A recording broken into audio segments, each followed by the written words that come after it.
But the rainforests of Asia are almost as old as fire itself.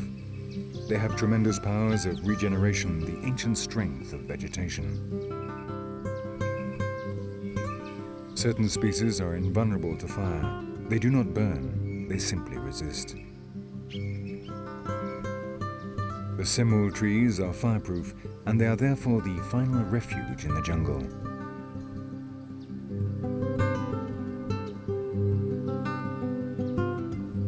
Chitwan means the heart of the jungle. And once more, in this part of the world, legend and reality go hand in hand.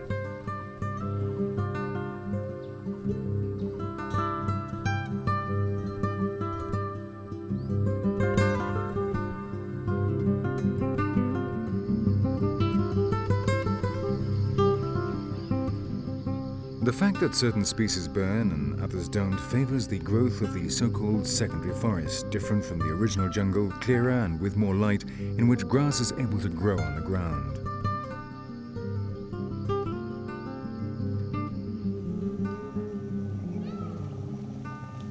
It is the perfect place for the ungulates, a paradise for deer who here form herds, unlike their solitary relatives in the primary forests.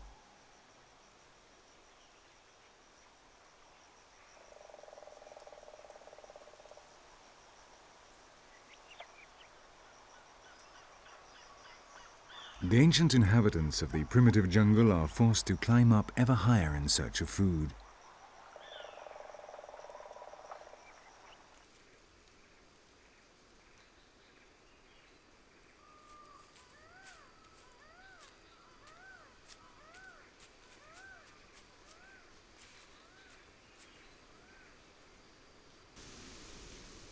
This is also home to a bird which for 3,000 years now has been an aesthetic symbol for man. This is the land of the peacock, the place in which evolution created such a strange creature. It is the national bird of India, sacred for Hindus and Buddhists alike, the destroyer of snakes and, according to popular belief, capable of hypnotizing them.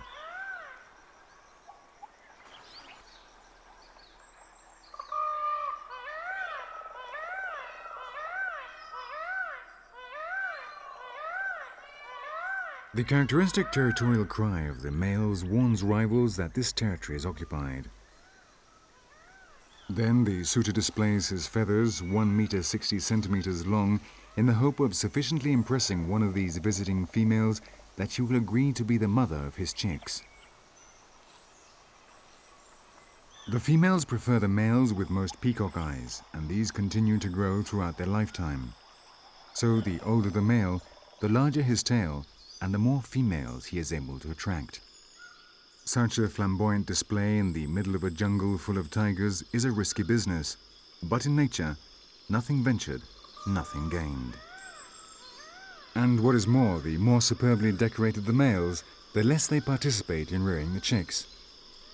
See you around sometime, honey.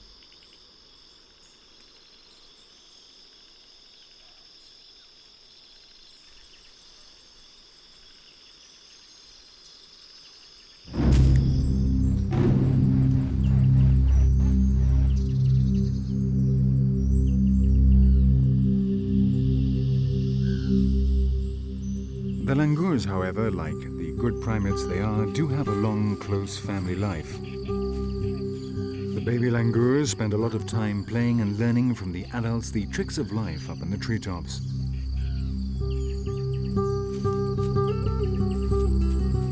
On the ground or up in the highest branches, the little ones jump and wave their arms, developing their binocular vision, which gives them extraordinary spatial balance.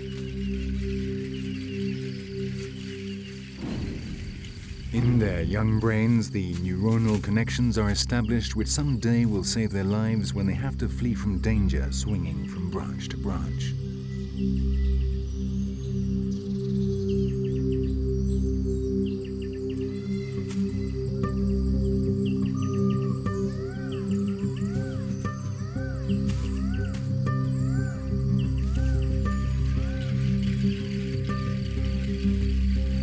But the jungle floor is where the organic material collects and the microorganisms and invertebrates that feed on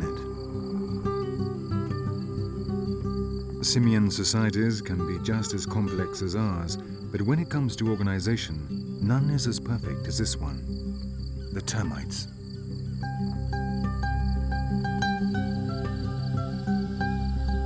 The termites do not form the bulk of their diet, but for older langurs, they are like spicy chili peppers, an amusing snack that breaks the monotony of all that leaf salad.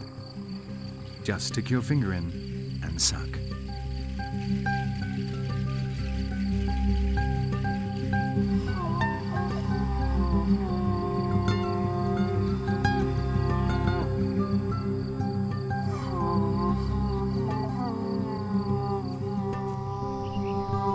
There are so many species of termite in these jungles that no one knows the precise number.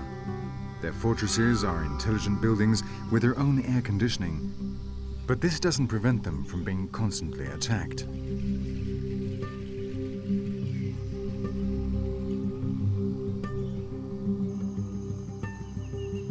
These are sloth bears.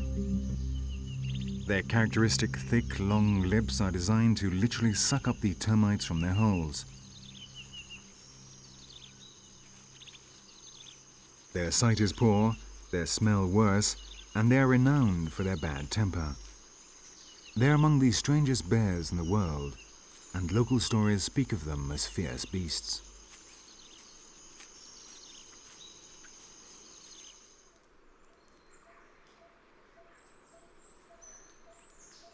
The last jungles in Asia still contain so many mysteries that not a year goes by without it being discovered that an ancient legend really exists, or that a mythical animal has always lived here.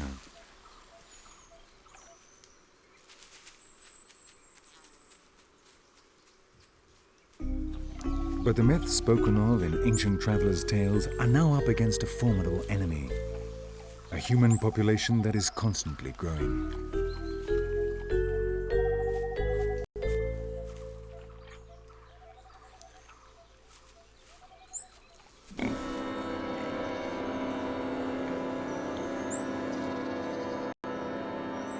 Like this giant boar, man and the great jungle stand looking each other in the face, not knowing what to do, unsure who will take the first step.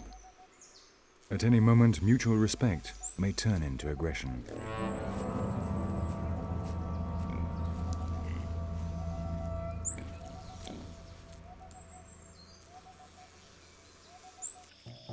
And what will happen to the unicorn then?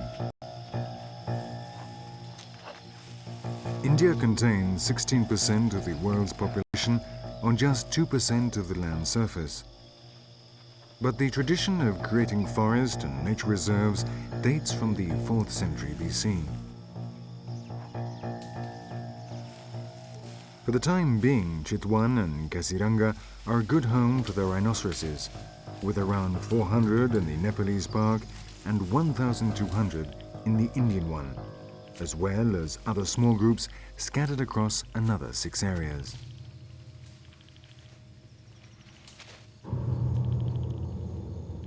The total population estimated by the World Wildlife Fund in February 2000 is just 2,095 animals on the entire planet.